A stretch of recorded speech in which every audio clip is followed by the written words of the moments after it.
God, you want to hit a dude? I'll do one bump. People say this is funny. Not Gary Gareth. Dave, okay. Someone or something is tickling people. Is it for fun? And this is not going to become the Tickling Podcast. Okay. You are Queen Fakey of Made Up Town. All hail Queen Shit of Liesville. A bunch of religious virgins go to mingle And do what? pray. Hi, Gary. No. Nicely done, my friend.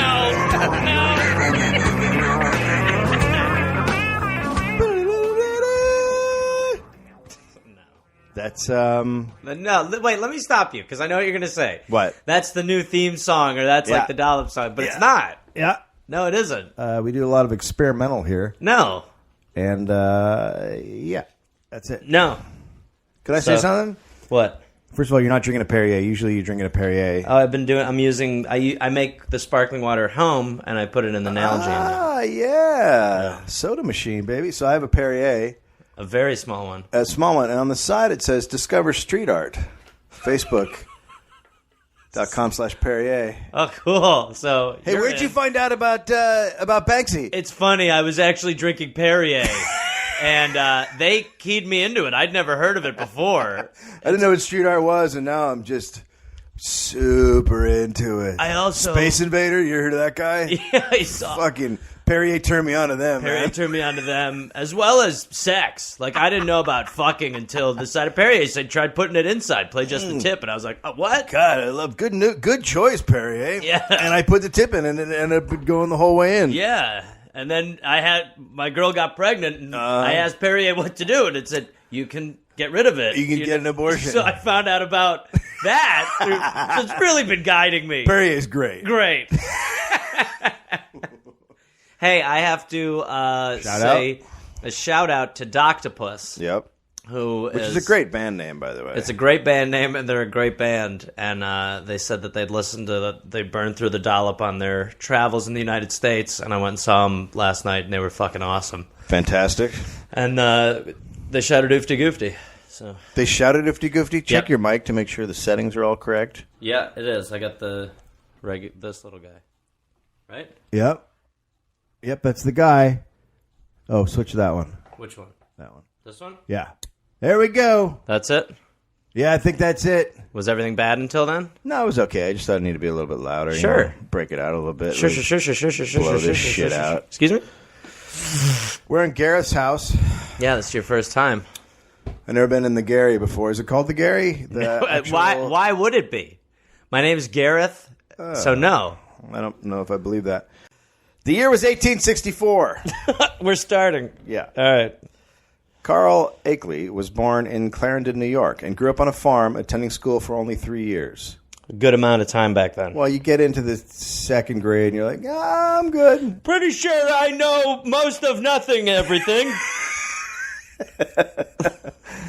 He was a quiet, soft-spoken, pale, skinny farm boy who loved animals and nature, almost to an unhealthy degree. Well, here we go.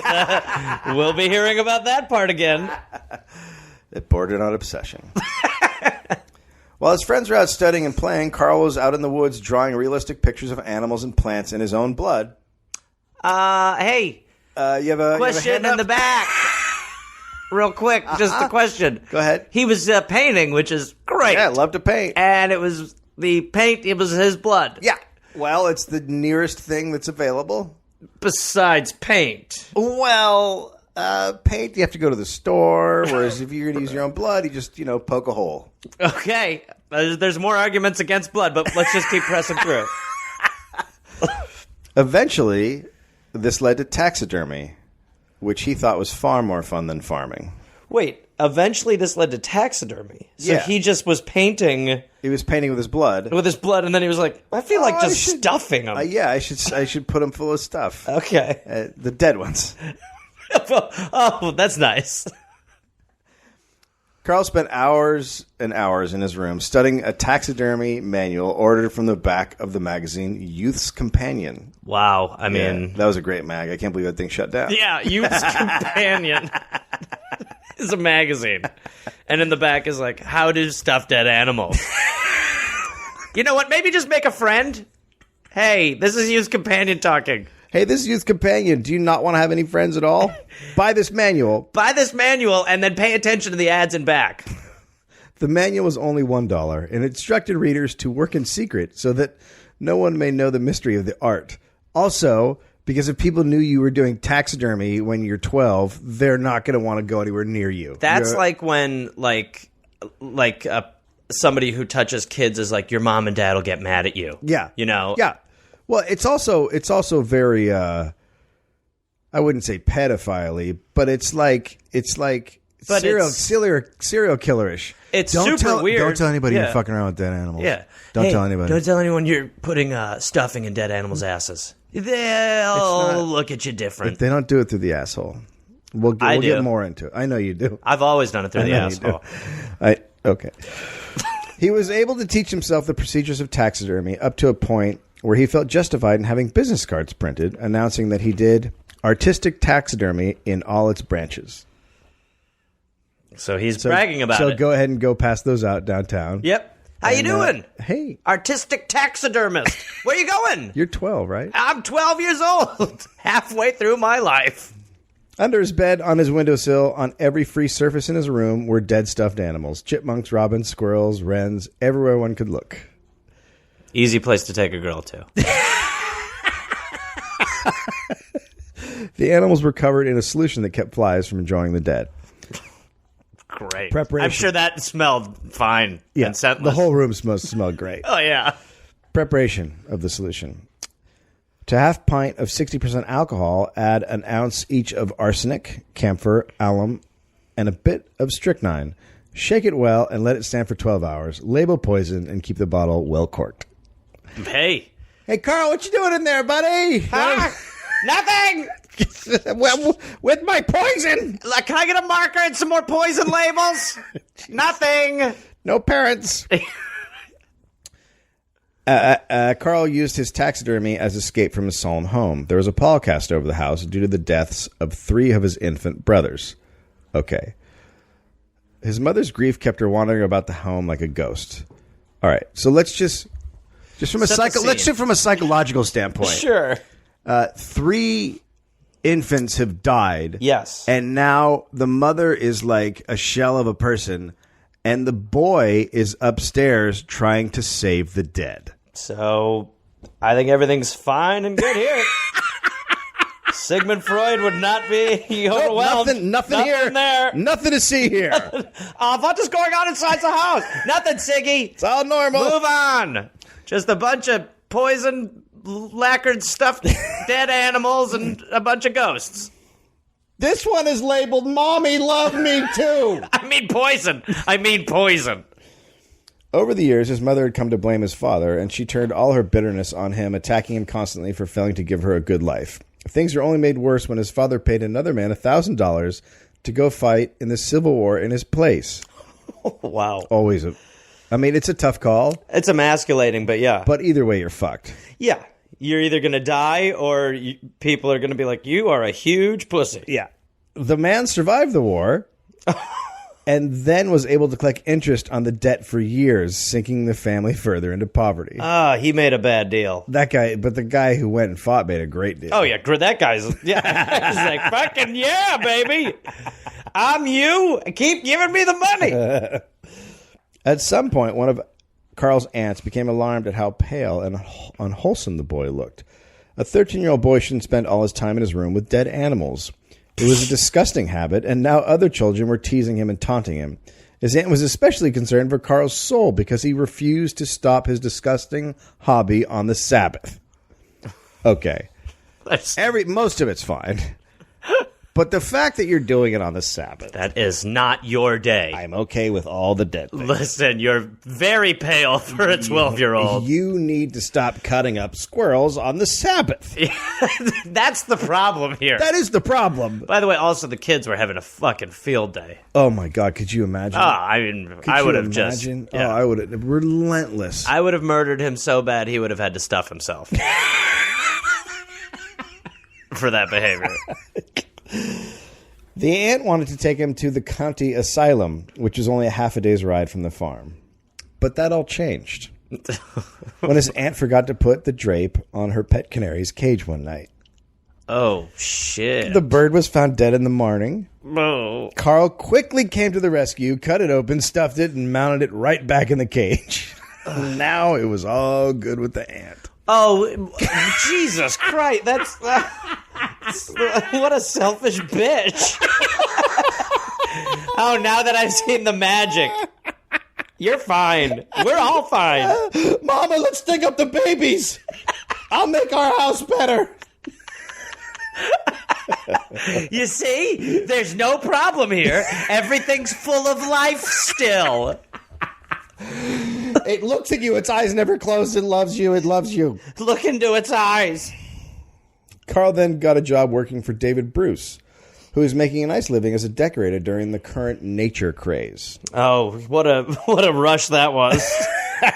What is the nature craze? Okay, he painted wildlife murals in Brockport, New York for rich people in their parlors. So everyone was into like making stuff look Just like they wanted like to the live in a wild. rainforest cafe. Yeah, like that wall should have like a bunch of bears on it, or whatever. Yeah. They just wanted wildlife shit everywhere. Sure, beats outside.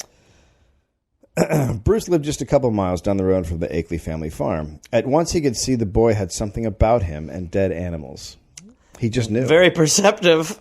A true calling, some would say. Oh yeah, He's so good with the dead. He's great. Did you see what he did to his aunt's canary?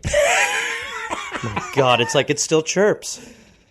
Carl had no knack for mixing paints or cleaning brushes or sketching starfish, but whenever a chance arrived to stuff a bird or a chipmunk for one of the cabinets Bruce assembled for his clientele, Carl was all over that.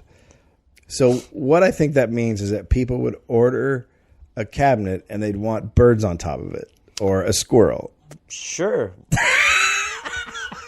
What's the downside to having dead birds on your cabinet? Not creepy at all. Nope. I find it charming. Bruce saw that Carl was far more gifted at taxidermy than he. After a few months, it became obvious that, unless people just wanted their homes decorated in all dead animals, this wasn't the right job for Carl. Yeah. Instead, Bruce advised Carl to apply for a job with the famous Ward's Natural Science Establishment in Rochester, New York. Okay. Carl followed the advice. He stood nervously on College Avenue, staring at 14 white buildings for a while, then got enough courage and entered. He stopped a man carrying a large, stiff anteater. Well, you got to stop that guy. Buddy, what's happening right now? Where you going? Where you coming from? Well, if you're trying to find a taxidermist and you see a guy walking by with a stuffed anteater, you go, "Excuse me.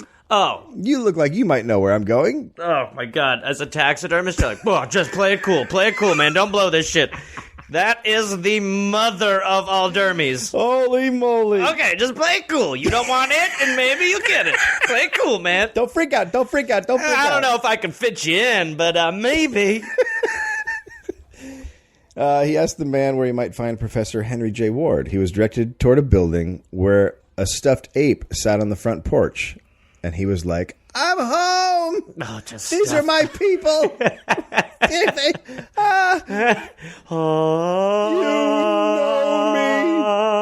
me. Professor Ward was held in high esteem and had helped several of the country's best natural museums get off the ground. Carl was hired by Ward at a starting salary of $3.50 a week. Boom. Yeah. Bringing it. Fucking Buy yourself a couch. Lots of money there. Yep. $3.50. He would work 12-hour workdays, have room and board taken out of his salary, and there were no holidays or sick days. Cool. So it's a great job. That's perfect. And he gets to work with dead things all day. Oh, my God, heaven. And there was absolutely no sleeping on the job. That was like they said that. There's no sleeping on the job. That seems like that would make you want to sleep on There's the no job. sleeping on it. Well, I'm very tired now. At this point, Ward's business was like an assembly line for natural history museums, right? So they're just cranking out dead them out, animals and putting them in the huge money is what we're saying. Yeah, big fuck you, squirrel money. Yeah. The art of taxidermy, as practiced at Ward's, was very simple and yet typical of the era. To stuff an animal, the skin would first be treated with salt, alum, and arsenic soap, the bones wired and wrapped and put back inside the legs, And once hung upside down, the skin literally stuffed with straw or sawdust until it could hold no more. Ugh. So that sounds good, right? Yeah, it's just like making a baseball. It really takes a lot of the shine off of being like, my canary's alive. It's like, its bones or wires. But who is like, that's what I want to do? Oh, like, yeah. who is... No, there's something wrong. I think you just need to have 3 of your brothers die, and then you'll be there. Wait, you also had your brothers die? Oh, my God. The day they make that connection. This is so weird. What about you, Jeff? 4 brothers. Oh, my God. All of our brothers died. Now let's put some wires in these anteaters. Shapes and contours would be achieved by simply beating the detail into the mount with a plank of wood. Just the delicate touch of feeding it with wood. The end result was a lump of fur that sort of looked animalish. Perfect. Akeley thought this was a terrible way to go about stuffing dead animals. But Carl found little of the inspiration he sought in the job. He was critical that much of the work lacked any anatomical accuracy. Okay. He was like, He's the stickler. He wants more. Sure. He's the guy. I think that's fair. He doesn't want it to be an assembly line. He wants it to be beautiful. He's passionate about it. Mm-hmm. I get it. The process often left lumpy, misshapen monsters literally stuffed empty animal bags. Carl was embarrassed by his profession. In truth, the art of taxidermy was no different than the craft of upholstery. Which is true, the way that it sounds. No, that's not not wrong. But there are some differences. But I can think of a couple things. There might be psychological differences. He thought taxidermy should be used to make exhibits that could give museum goers an accurate look at wildlife with the stuffed animals in something that looked as much like their natural environment as possible. What a lunatic for wanting these museums to actually portray what nature was. Yeah, because you probably just went in there and you were like, there's just like a ball of fur, and you're like, that's a beaver, I think. You probably were like, there's this one species that we're learning so much about today. It's this really mushed fur species. I've never heard of it. How? Are all the animals round? Yes, all of the animals are round and beaten with wood. Why is there straw coming out of its mouth? He's alive. Oh. So. Okay. No more questions. Over here, you'll look at some more mush fur. I would love to get some pictures of this. Oh, God. During this time, Carl began to experiment with his own style of taxidermy. Renegade. Yeah, okay. Yeah. Renegade, cutting loose. Uh-oh. But Ward did not want any fancy thinkers going off and trying to give their animal stuffing dreams on his clock, right? Sure, yeah.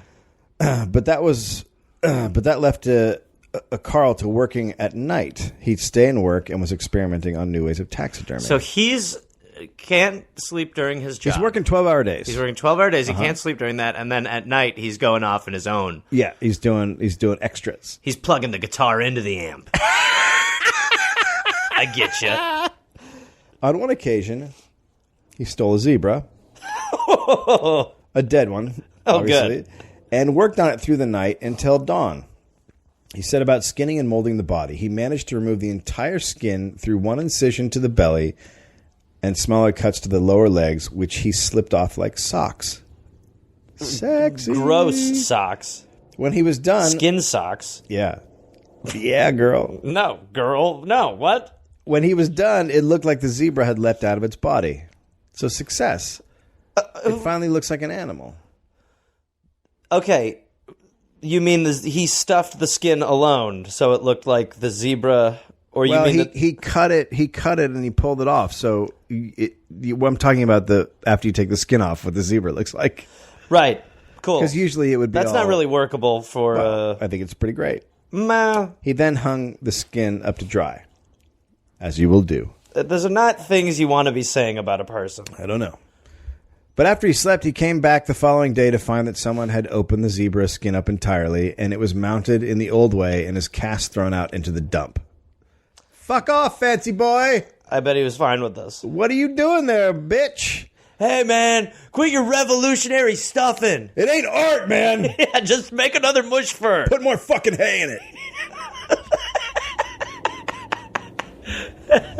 This became a theme. He was repeatedly sabotaged by his fellow coworkers. We got ways of stuffing dead animals, smarty pants. Toe the fucking line. We threw the corpse out again, bro. What are you going to do now? What you gonna do, man? Maybe we should stuff him. Maybe you stop slipping shit off like socks, eh, bro? Yeah. Eh? What a bunch of assholes, too. I don't know why they turned to Latino guys. Well, they became an aggressive street gang suddenly. I don't know. We just went there. Then Carl and Ward had a misunderstanding.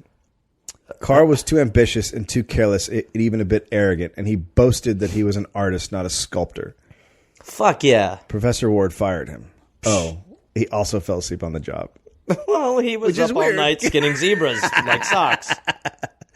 He never had a chance to explain that to Ward, that as a young man late at night stuffing a squirrel, he was doing it for the betterment of society. He was unable to make that clear? But he got fired, right? He just said, they were like, you're sleeping. And they were like, that's it. That was the problem. So that was that. And he went to work in New York with taxidermist John Wallace. Ah, the famous... I've never heard of him. Quote from Carl. A more jury 6 months I have never spent anywhere. Yeah. Taxidermy has a dark side. Oh, you sure? I thought taxidermy was a dark side. Nope. Okay. It gets worse. Oh, no. I guess the dead animals sucked here. Carl was stuffing and mounting birds for the hats of ladies on Fifth Avenue. So you could just picture that fall from grace. He was like, 2 months ago I was skinning zebras trying to slip it off like socks, and now I'm making hat birds. I mean, so hats were awful back then. Are you sure? Awful. Oh, I love your hat. It's fucking crazy. Oh, it looks like a bird lives on you. It is. It's a bird and a squirrel. Wow, that's great. In the 1880s, trendy bonnets were piled high with feathers, birds, fruit, flowers, furs, even mice, and small reptiles. What the fuck? What do they do? They sound like background players in the Jungle Book. The craziest thing ever. Is it snakes? Yes, snakes. People one-up lizards. Yeah. Oh, did you see Margaret? She's wearing an alligator on her head, that bitch. She's rolling in it. Birds were by far the most popular accessory. Women sported egret plumes, owl heads, sparrow wings, and whole hummingbirds. An owl head. Man, look at her, huh? Look at the gams on that dame, eh? Mo, to be that owl. I kind of want to hit on you, but I'm terrified that there's an owl that keeps looking at me. Nope, not an owl. The head of an owl. Yeah, a whole owl may be better, I guess, than just the severed head. You look like a shaman. You're scaring me. A single hat could feature all those birds. What? That's not a... Plus 4 or 5 warblers. If I had a time machine, I think my first stop might be to this time to just be like, no! Then get back in. That there should be an owl or an ostrich left with a single feather apiece hardly seems possible, Harper's Bazaar reported in 1897. Jesus. In 1886, Frank Chapman went to the women's fashion district on 14th Street to tally the stuffed birds on the hats of passing women. He identified the wings, heads, tails, and entire bodies of 3 bluebirds, 2 red-headed woodpeckers, 9 Baltimore orioles, 5 blue jays, 21 common terns, a saw-whet owl, and a prairie hen. A hen? I'm just like trying to figure out when they're going to be like, we've gone too far. Owlhead sounded like it. Prairie hen on your head. At some point someone was like, I'm putting a dog on here. And yeah. Like, that's it. Yes. That's it. Well, I would love to see what it was. Yeah, it's just a sitting dog on my head. Doesn't your neck hurt? It's fucking killing me. But I'm the belle of the ball. In 2 afternoon trips, Chapman counted 174 birds and 40 species in all. So he's like a bird watcher on 5th Street. Yeah, bird watchers are probably just like, you can just sit here. There goes a wren. Yep, look at that. Across the world, it is estimated 200,000 birds a year were killed and ended up as fashion.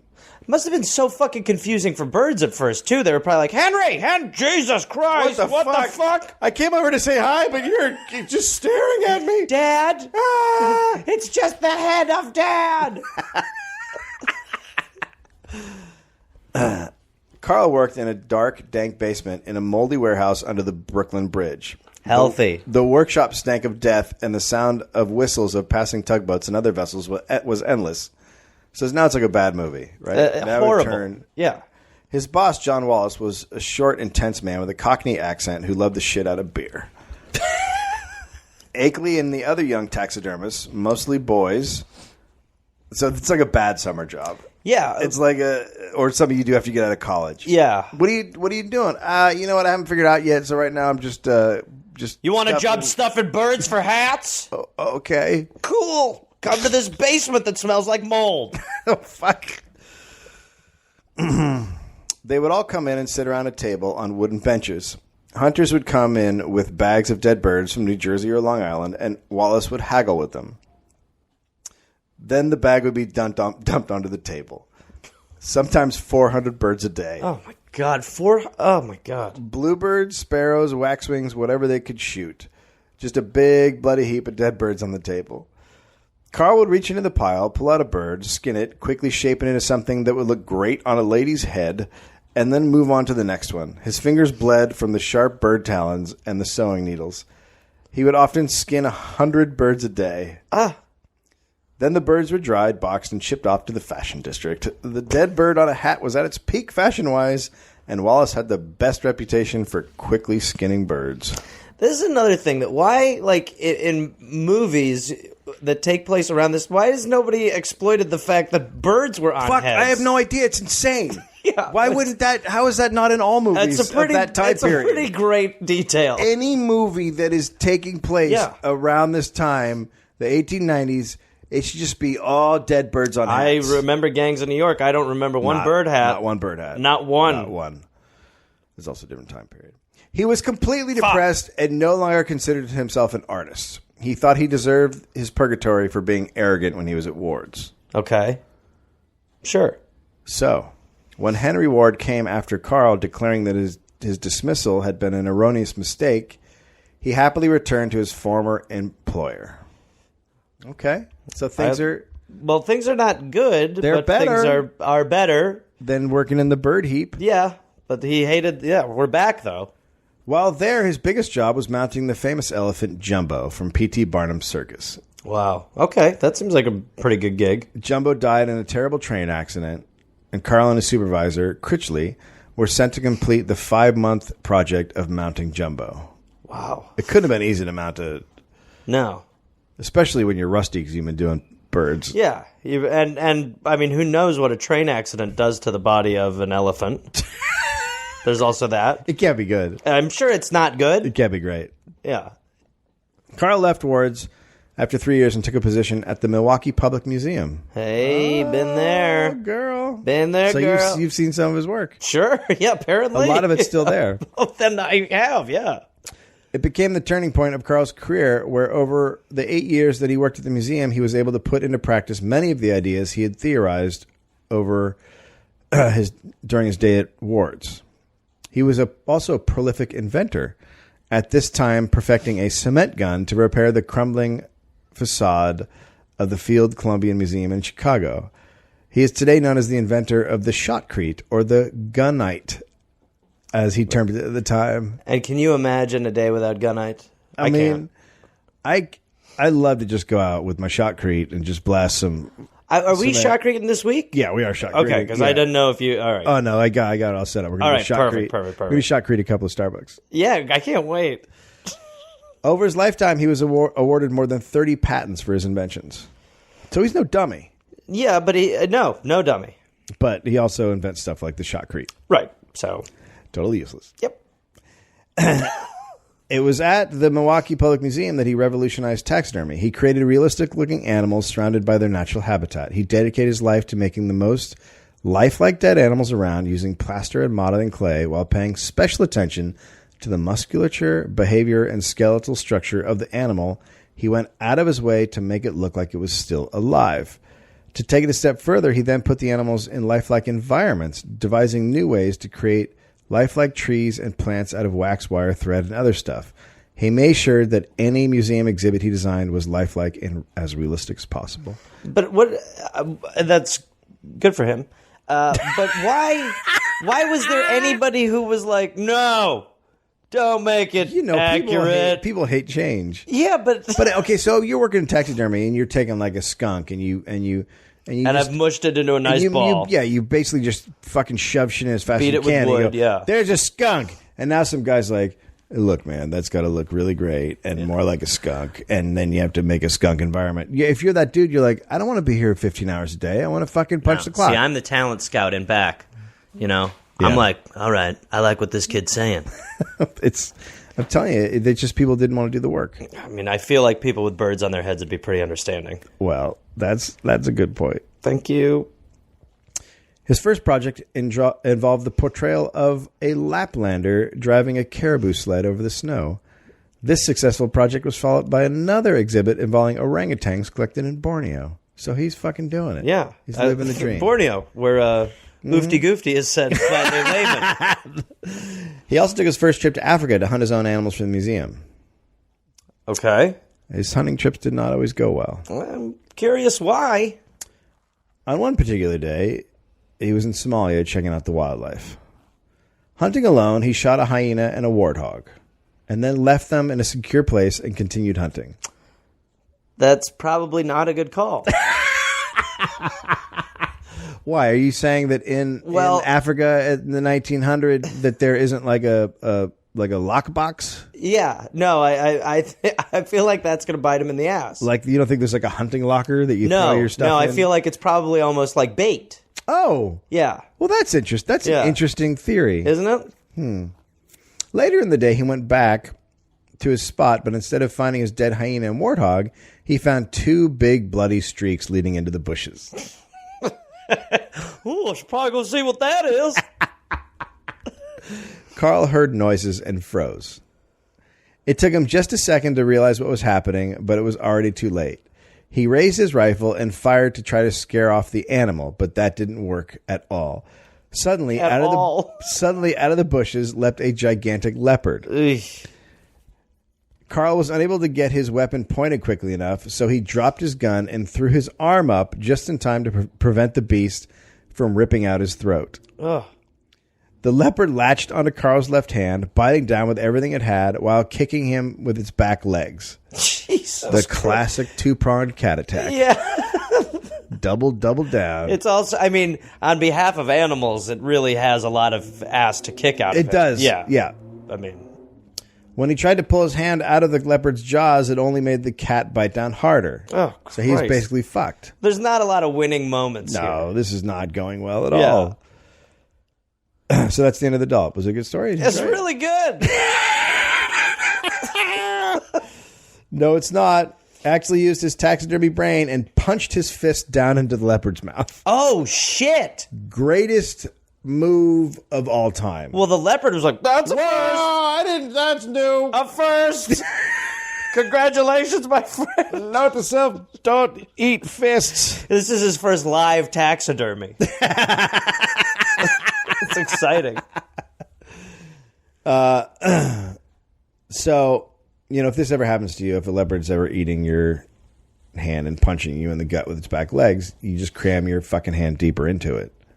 Because the leopard gagged. Because it was choking. Yeah, it gagged like a baby. Yeah. Then Carl pulled his hand out and he grabbed the leopard and body slammed it to the ground. Then he jumped on it with both knees. Whoa! Now it's like professional wrestling. Now, like, other leopards are like, we should get the fuck out of here. I don't know what's happening. And then he crushed it to death with his knees. Jesus Christ. Yeah. How do you feel about Carl now? I feel like Fucking Carl's a little Hugh Glassy at this moment. A little Hugh Glassy. Yeah. So now he was bleeding from a shitload of terrible wounds to one of his hands. One of his hand was shattered. His torso was clawed up, and also at the same time he was recovering from a bout of malaria. So when this happened, he was already a little woozy. Sure. Well, a leopard attack will make you feel a little It's a dizzy. lot. Yeah, it's a lot. They say if you're getting over malaria to not fight a leopard. Yeah, they've always... It says that right on the antibiotic bottle. Take with food, no leopard fight. Don't fight leopards. Don't fight leopards. But if you do, Just punch through it. He was barely able to stand, but he did. And then he picked up the leopard and threw it over his shoulder and walked back to camp because he's a taxidermist. While lions were even just though like, even though he feels like shit, he's like, well, I'm not leaving this here. well, I didn't realize I was working still, but okay. Still on the clock, You're coming with me, bitch. God damn. I mean, you also want it just to, like, go up to other people and be like, so I killed this with my hands? With my hands. What did you do today? Oh, really? You just made a bird hat. Good talking. I just want to see a guy walking back to camp whistling with a leopard over his... Kill the leopard. Hey, my hand's fucked up. This thing died from my knees. What'd you guys do? Make a fire? Oh, cool. Way to go. When back at camp, he did a little taxidermy, and presto, a museum exhibit. The leopard. Jesus. The encounter, the Times wrote, the Times wrote, Eckerly had been bitten and clawed to shreds before he finally succeeded in throttling the enraged carnivore. The cat's body grew limp, and for the first time in history, one of the great jungle felines succumbed in a fair fight to a weaponless man. It's crazy. Weaponless Guy beat the shit out of and killed a leopard. Beat a leopard with his hands. Carl was photographed, his arms in bandages, standing alongside the strangled leopard. I'm going to use that one for the picture for the episode. Oh, great, yeah. He eyes his former adversary, the leopard, with deep suspicion, as if the animal might yet return to life and bite his head off. Understandable. It's a great picture. But did this life and death struggle keep Carl away from heading back out to nature? My guess is fuck no. No. He married his wife, Delia, in 1902. She accompanied him on expeditions to kill and stuff animals. So bring the lady out. Of course. Right? And she participated completely. Okay. One of the family African elephants in the African Hall at the American Museum of Natural History standing today was shot by his wife, Delia. Jeez. He remained with the museum for 8 years when, due to his outstanding work in both taxidermy and museum exhibits, he was offered a position with the British Museum in London. Good. Stepping up. Yep. He accepted it, and on his way there, he decided to stop off at the American Museum of Natural History in New York. All right. While there, officials at the Field Museum heard about the offer from the British Museum and made a counter-offer. Wow. So now they're fucking bidding on the taxidermist. He's like a hot commodity. Wow. Yeah. What do you mean you're not coming? We've already made a deal. I got a better deal over here.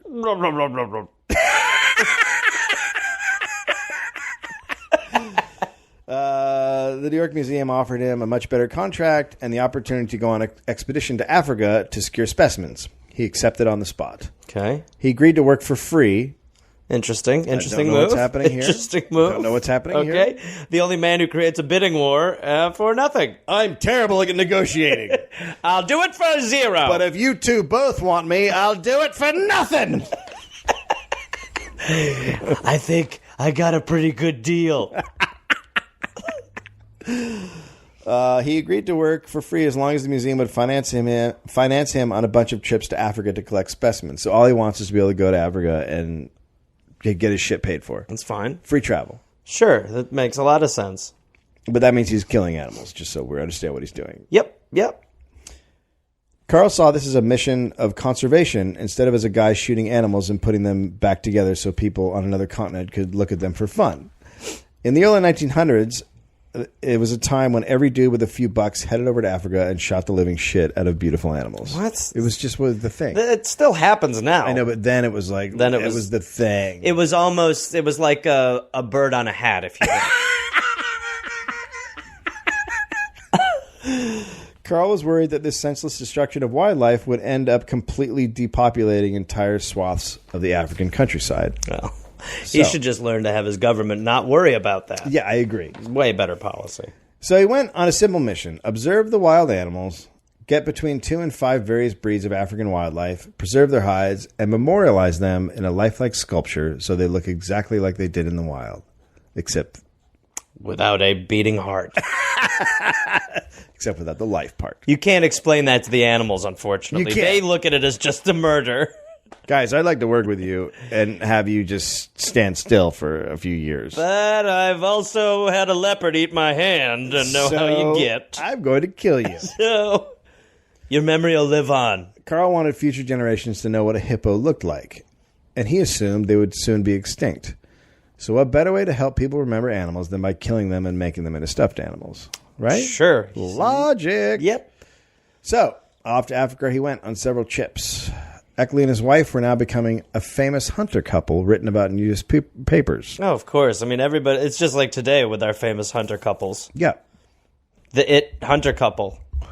In 1909... Who hunted it better? Who hunted it better? In 1909, on Usain Gishu Plateau in Nairobi, his party met up with the hunting party of Theodore Roosevelt's Smithsonian expedition. Oh, shit. So he's banging with the big boys. Bully! Ex-President Roosevelt had already been in Africa for 5 months collecting animal bodies for display at the Smithsonian, many of which are still there today. Now, he was the president when he did this? He'd just gotten out of office. Okay. He literally got out of office, got on a boat, and went and fucking shot Okay, animals. because it would just be so amazing for a president. I know. It'd take be 5 like months Bush. off and just shoot it. Yeah, tell George Bush. I'm going to take 5 months off and go kill animals. Okay. It'll be worth it when I come back and you see what a hippo is. Our infrastructure. Be quiet. Pipe down. Hippos. Hippos. Overall, Roosevelt and his companions killed or trapped approximately 11,400 animals. What? From insects to moles to hippopotamuses and elephants. Roosevelt was funded by Carnegie, one of the richest men in the world. Yeah. And Carnegie was like, just come back with everything. Oh, I thought like 8 or 9, not all. 5 months, 11,000 animals. 11,400 animals. I mean, On the second day together, they came across a herd of elephants, and Roosevelt and his son killed 4. it's a little much. Since elephants are huge, their skin can take 12 hours to remove. So Carl and his crew were able to save the skins from 2 large cows and a calf. The skin, bones, and tusks were placed on wagons, then onto a train, then onto a boat and shipped to the U.S. So Roosevelt shot some animals. And then he and his dudes in Africa just fucking cut them up and sent them home? I mean, basically you're taking out all of the meat. Right. That's what you're doing. You're just removing all the meat. And then just being like, don't need that. And then you send everything else back. Perfect. And then there's a cross shipment, and a lady opens up a box expecting hats. Oh my God! This isn't my luggage. And that's when people started wearing elephant bones on their hats. The latest trend. However, a bull was needed for the completion of the family diorama for the museum. Right? What was? A bull. You gotta have a daddy. Because you got the two ladies and the baby. Yeah. Now you need a daddy, right? Go get him. Go kill 900 of them for it. That became Akeley's goal. There were a few large bulls remaining because of the ivory trade. So basically the ivory trade was happening and there were hardly any big elephants left. Right. Days turned to months and Carl's spirit suffered. He became ill with several ailments: meningitis, Spurlium fever, black fever, and others. And others. Yeah, he had them all. Jesus. His wife Delia became his nurse as he fought off the ailments in his cot in his tent. She would occasionally head out when an elephant herd was reported nearby in an attempt to end the search for the bull. Carl kept getting out of his cot and rushing into the jungle, only to have a relapse and be brought back in a hammock to start the battle with his ailments all over again. So he would just like get up. I feel better. I'm good. Let's go. Oh my God, it's hot. So hot. So tired. I'm so hot, but I'm shivering again. I want to lay down in this mud. So Delia was going insane. Then the museum wired that they weren't going to be getting any funds anymore. The expedition had gone on too long. So really? They were cut off. So the museum's like, yeah, I get that you're in Africa. I don't know how you're going to get back, but we're done. Have you heard about the numbers Roosevelt's putting up? 11,400. Kind of looking for something like that. He shoots an elephant an hour. An hour. An hour? He kills an elephant an hour. So the Exleys sold their small farm to continue. Good. Now they're digging into their own. Now it's it's a matter of principle. What started out as a job that should have been a paid salary and free trips to Africa is now turned into him paying for everything. Retrospect, right? Yep. That's why you always have to get paid for your job. Soon they did run into a large bull. Okay. They shot it, but it did not go down. Then they shot it 6 more times. And still no. Okay. But then the elephant decided, okay, this is not fun. Then Carl coughed into its mouth. So he decided to charge. Oh, good. And they shot it again. And? It stopped. All right. And then it started coming again. Okay. It's the Michael Myers of elephants. Yeah, it's just not taking no. Now both Carl and Delia are shooting the elephant. Small puffs of dust rise whenever the bullets penetrate his skin. He stopped again. And? He charged again. All right. This time Carl shot him in the brain, and down he went. What were they shooting with raisins? The old raisin gun. My God, these are raisins! Delia looked at him and said, I want to go home and keep house for the rest of my life. A fair request. Fair request, but they didn't. Okay. Things were not the same in Africa for Delia as they were for Carl. She was healthy? When they arrived in a new area, drums would announce that a white woman had arrived. Normal. Good to feel. That's a good way to feel, right? Good. Feels good. Just one of the people. Oh, so what are those drums saying? They said a white woman is here. White woman, come. White woman is all of our white woman. Carl, I'll be in the hammock, my love. What the fuck is going on? I feel very malaria-ish. I'm going to lie down. After the drums would sound, villagers from all over would come to seek medical attention. Oh, God. You're a doctor. Hello, white woman. White woman, fix me. White woman, I have a stump. A stump? Yeah, it's stump. You do something about his stump. I can't put a limb back on you. Thank you, white woman. Okay, Carl? Carl! She had no knowledge of medicine, but would give them what she could. The villagers always seemed happy about it. Thank you, white woman. That's nice, though, that they were easy. She gave me proud. pill. Yeah. I see again. Your eyes were closed. It's a miracle. Sometime later, Carl was hunting without Delia on Mount Kenya. He saw the biggest elephant he had ever seen in his life. But he got his white whale. Never enough. It's never enough with Never these people. enough. What if you kill It's a just big like elephant Hollywood. and then you see a bigger one? You're like, no, I gotta kill that one. Oh, man, I can't got let it. the I got to. I mean... I'll do that one, then I'll go. Okay, it's like that's it. blackjack. Okay, this is my last one. Oh my God, there's a bigger one. All right. Okay, I'm down $50, but I'll just do one more big hit and I'm in, baby. I'm in. So he and the African dudes who were carrying all his gear followed the tracks of the beast. A rainstorm broke out. The rain was intense and driving. Carl followed the elephant into a thick wooded area. I'm going to go ahead and be on record. Bad call. No, this is fine. No way it's fine. There, the crew lost the tracks of the elephant. That's, by the way, real bad. Well, here's the thing about elephants. They're considered one of the world's most intelligent species. Oh. Elephant brains have more mass than those of any other land animal. The elephant's brain is similar to that of humans in terms of structure and complexity. So what I'm saying is the elephant walked into the woods and then slowly backtracked on his own footprints like the kid in The Shining, in the maze. So this elephant's... That's what I think happened. I'm excited to find out what the elephant does. Because the huge elephant came charging out of nowhere and hit Carl in the face with its trunk, Oy. cutting Carl from ear to ear, making him look like the Joker, breaking his nose and knocking him into the mud. Jesus. One can only assume Akeley screamed, "Oh, it's fucking on!" run. Yeah. Right? Yeah. Because he then leaped to his feet and No. wiped the blood out of his eyes. Okay, now, all right. What? Wait a minute. What? Are we about to get into a man-on-elephant fight? I don't know.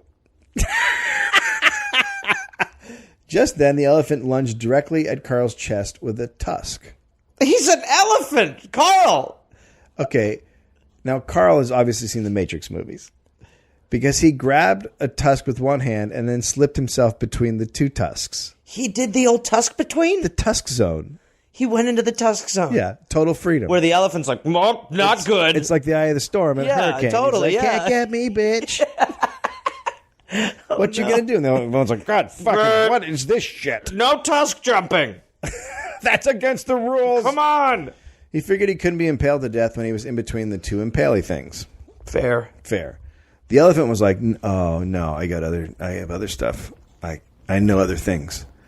It smashed its entire head down into the mud, Jesus. slamming Carl into the ground and crushing him with its 24,000-pound elephant head.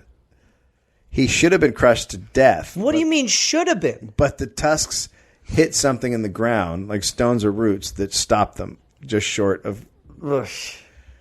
I should have been crushed thin as a wafer if tusks hadn't met that resistance, he said later. He said later. Meaning? Yeah. No. Usually a charging elephant would gore or trample or hurl its victim around its trunk. Carl had seen another victim who an elephant threw down, walked on him, then squatted and rubbed back and forth across the body until it was smashed into the ground. It's kind of adorable. Kinda. Squishy, squishy with my butt. Look at me throw peanuts. But Carl was lucky. The crazed elephant, who in its defense had just been strolling around and then got followed by a bunch of assholes. Yeah, the crazed elephant. Yeah. The elephant started chasing the African porters around. It then ran off to the woods and was like, now you know. Yeah. Now you know, okay? Wow. What did I say to you? I said, don't follow me up this shit. And what'd you do? But Carl should be saying to the elephant, now you know. He's got Joker face. Carl broke a half dozen ribs. Jesus. Which produced a punctured lung, and blacked out from the force of being headbutted by an elephant to the ground. Fair. So the native guys looked at Carl and were like, oh, he's dead. He's dead. That's a dead guy. Because he was crushed unconscious, bloody, and just generally fucked over by an elephant. Yep.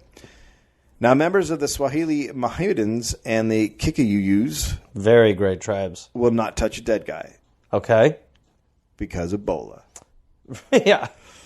It was apparently against the religion to touch a dead body. They did build a fire, though, and to warm themselves.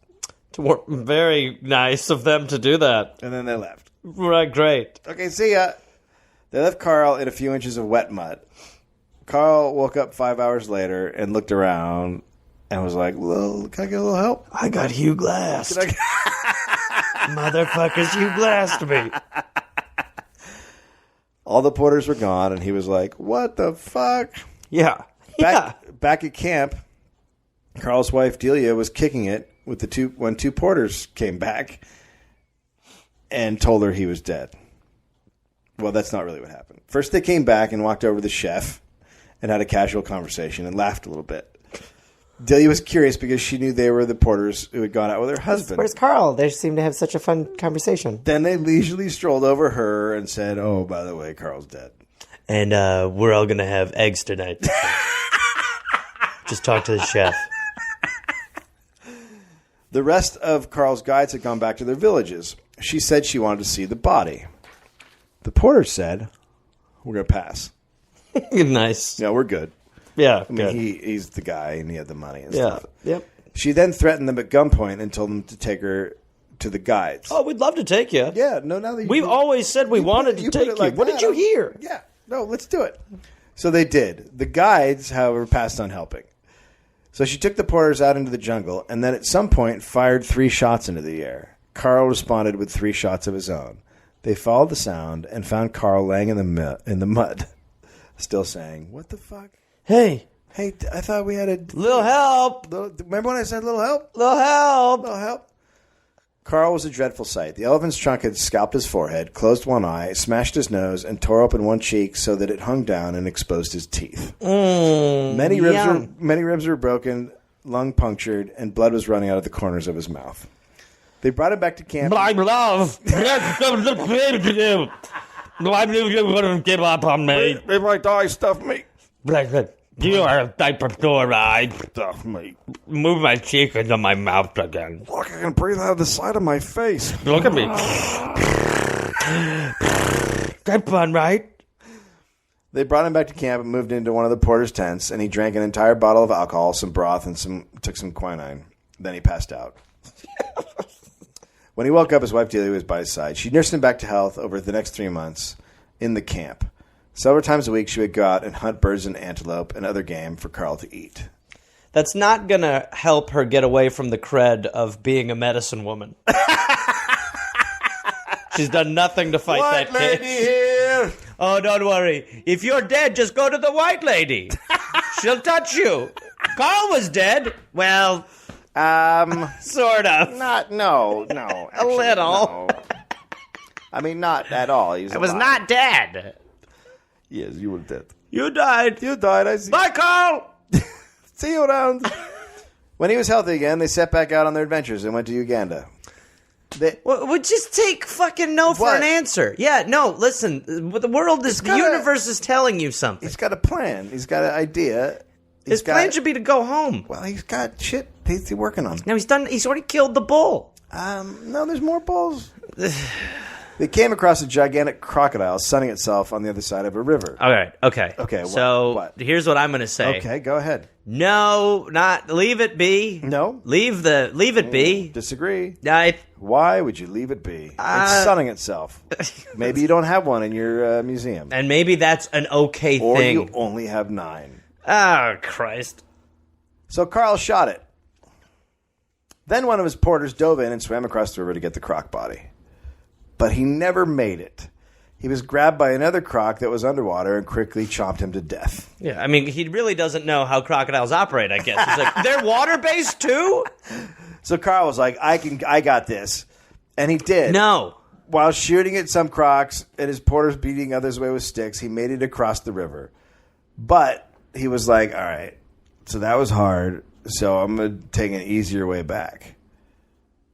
So he turned the dead crocodile into a raft and paddled across using his rifle. Just in front of its family? Just like a fucking asshole? Crazy man coming through. Excuse me. Pardon me, I'm on your dad as a boat. Scoochums. Oh, my God. Hey, you guys on the other side, check out what I'm about to do. This is going to be so great. Hey, look at me. I'm on the SS Crocodile. I made a boat. Just fucking, what an asshole. Total asshole. So then he brought it back to camp and stuffed the shit out of the crocodile. Just another day at the office. Just another day at the motherfucking office. Unbelievable. Soon after returning to camp, Carl came down with malaria. Now, so this is his 9th bout. Oh, he gets malaria every other day. If the days where he doesn't have malaria, let's just call those the days we talk about. Delia, once again, nursed Carl back to health over a long period. Now, Delia and Carl had an odd marriage. What about it's odd? Well, just, I think we know a lot about what's odd, but they also didn't have any kids. They were childless. And it got even odder with the addition of a monkey. Delia became fascinated with monkeys and other primates. She would watch them for hours on end. At some point, she decided communication between primates and humans could be established. Not off. She did quite a lot of work in this area and did discover man and primates could communicate. It was all going well until one of her porters captured a baby vervet, a small monkey. Okay. She studied it for a bit and was about to release it back into the wild when she decided she liked it too much and kept it. Oh, boy. This poor vervet. The monkey was named JT. Do we know what it stood for? I don't know. Jane Thomas? It was a female. Delia vowed to never punish the monkey, no matter what it did. Weird policy to have with a vervet. No matter what you do. No matter what you do. Oh, God, it took out my eye. Mommy still loves you. Where are you? The monkey eventually began eating breakfast with the Akelys and then sharing a cot with Delia. So this is all good. It's just a fun monkey. Do I have to say anything?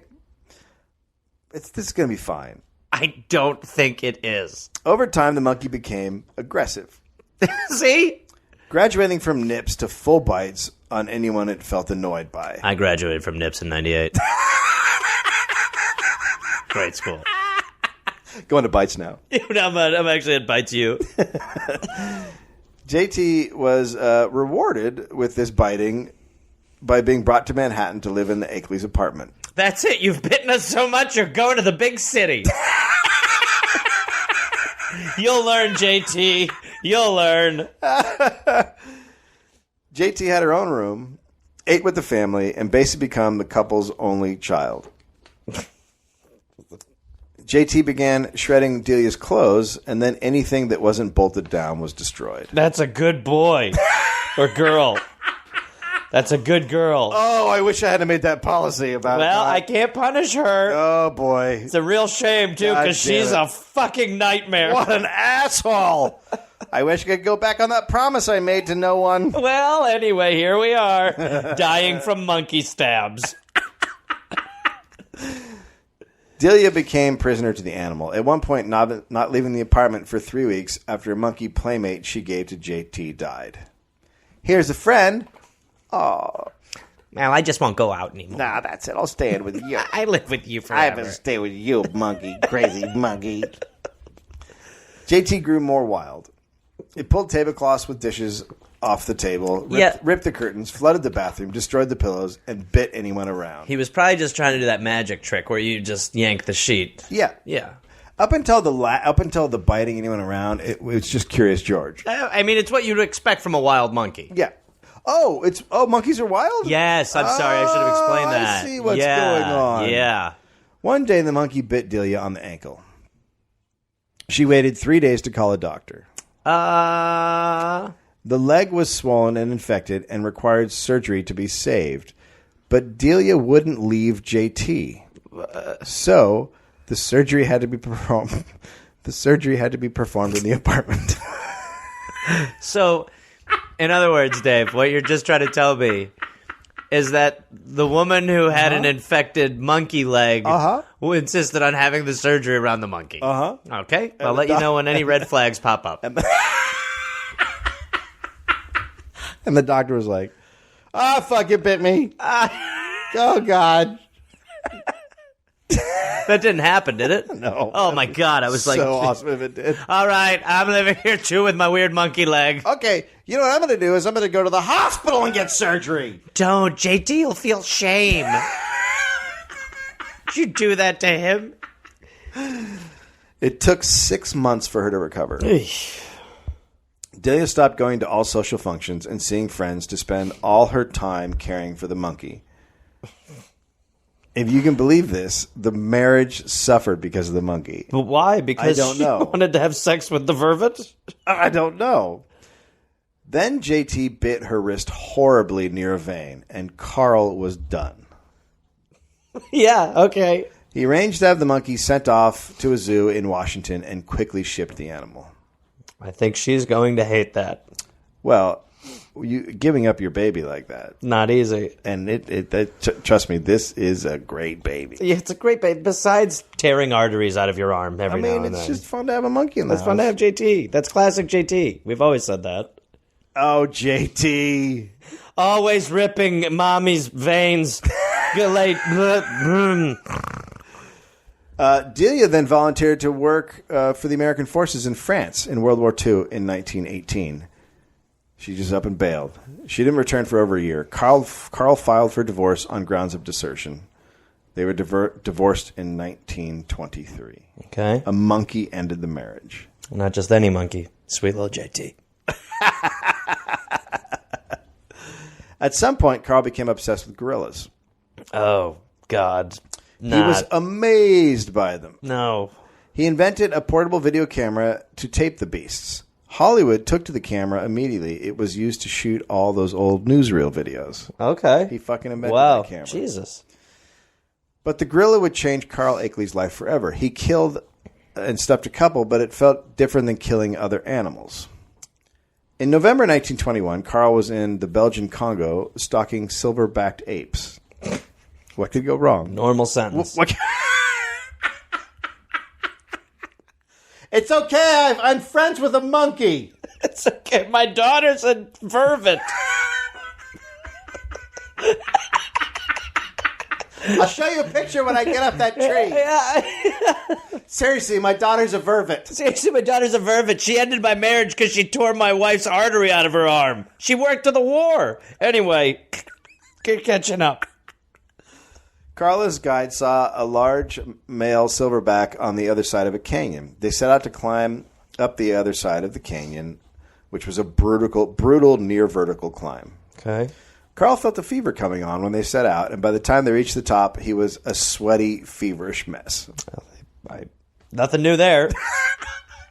Nothing new I don't there. feel good. Do you want to stop? No, let's go to the top of the cliff. I mean, at this point, they should stop calling malaria and call it Carl. He came down with a horrible case of Carl. Yeah.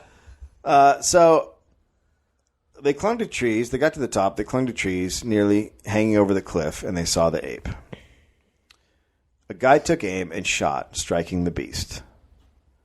It fell directly towards them. That's not good. The gorilla fell between Carl and the guide, just missing taking them down to their deaths.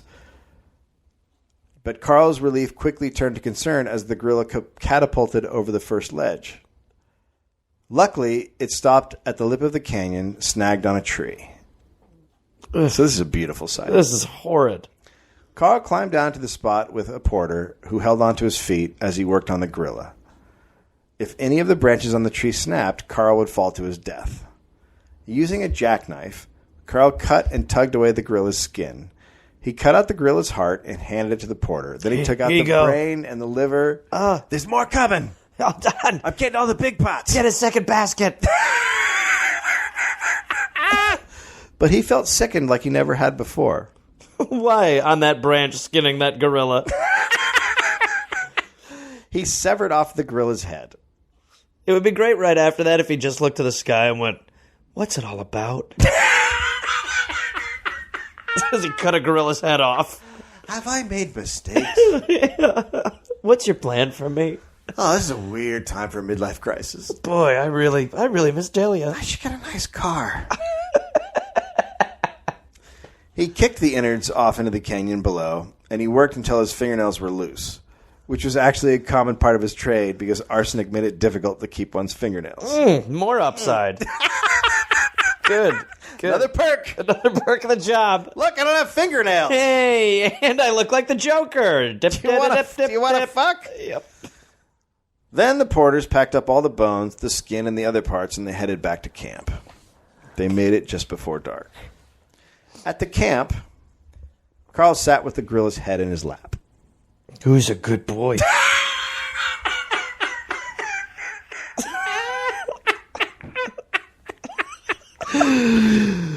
Hello, Mr. Furry. Good boy. You must smell his mama. What are you doing? Staring contest? Oh, nothing. Just talking to my son, Head. Hey, Ed. Hey, How you doing, girl? girl. He felt deeply unsettled that he could see the character in the animal's face. This was a first for an animal for him. Okay. He could see the personality in the severed head.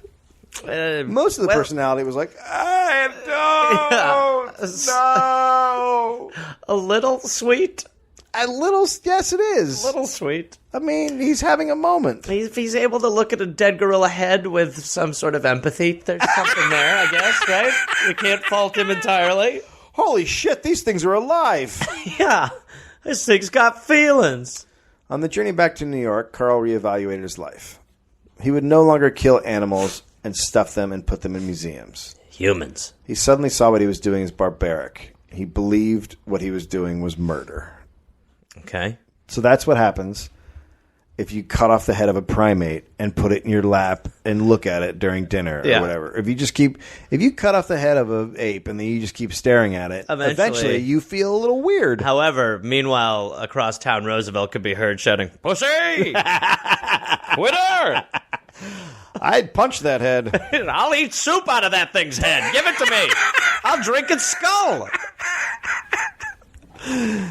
He spent the rest of his life working for the establishment of a gorilla preserve in the Vernringas. Wow.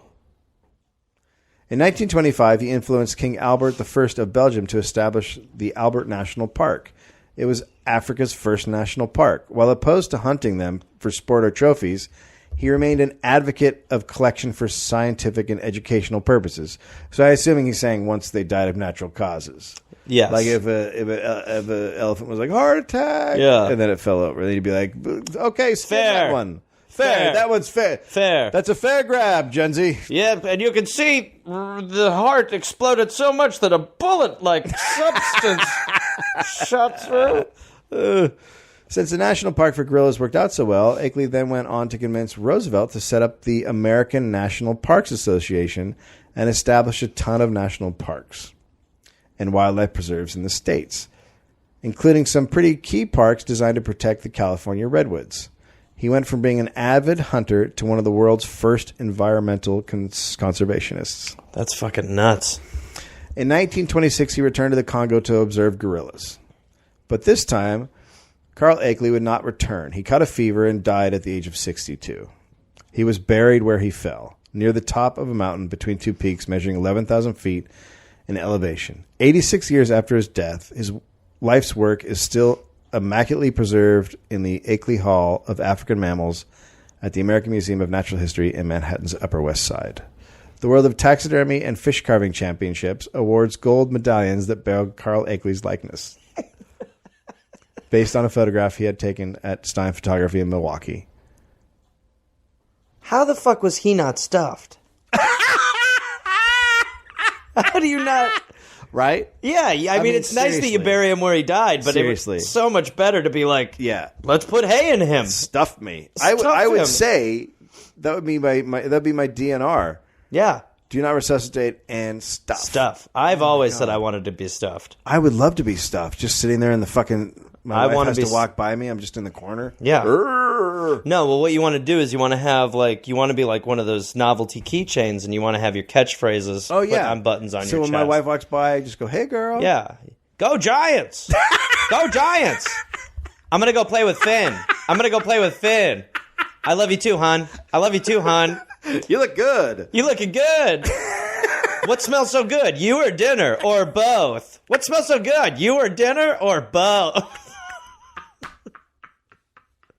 That's fucking insane. Okay, so it's crazy that... so first his infant brothers die, and then he becomes a taxidermist because of that. I mean, I even forgot about his brothers dying. That's how crazy this is. He marries a woman, and they don't have kids, so he allows her to bring home a monkey to serve as their child because he's so fucked up. How is it sounding crazy again? I just learned this shit. Because he's so fucked up about infant deaths. Oh, that he's like, yeah, we'll bring a monkey since we can't have a baby. It's so fucked up beyond words. I think your words just did a pretty good job there. And that guy is the man who started modern day taxidermy.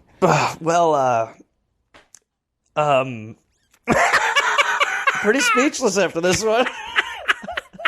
That's insane. It's totally normal. That is an insane fucking story, Dave. Yeah. So, everybody wins. Anyway, December 1st, you and Will. I don't think there'll be a smile up this week because it's just too busy. That's crazy shit. But you got that one. Yeah, I think this should count for 2. I think that's fair. Yeah. All right. Any last words? Bully.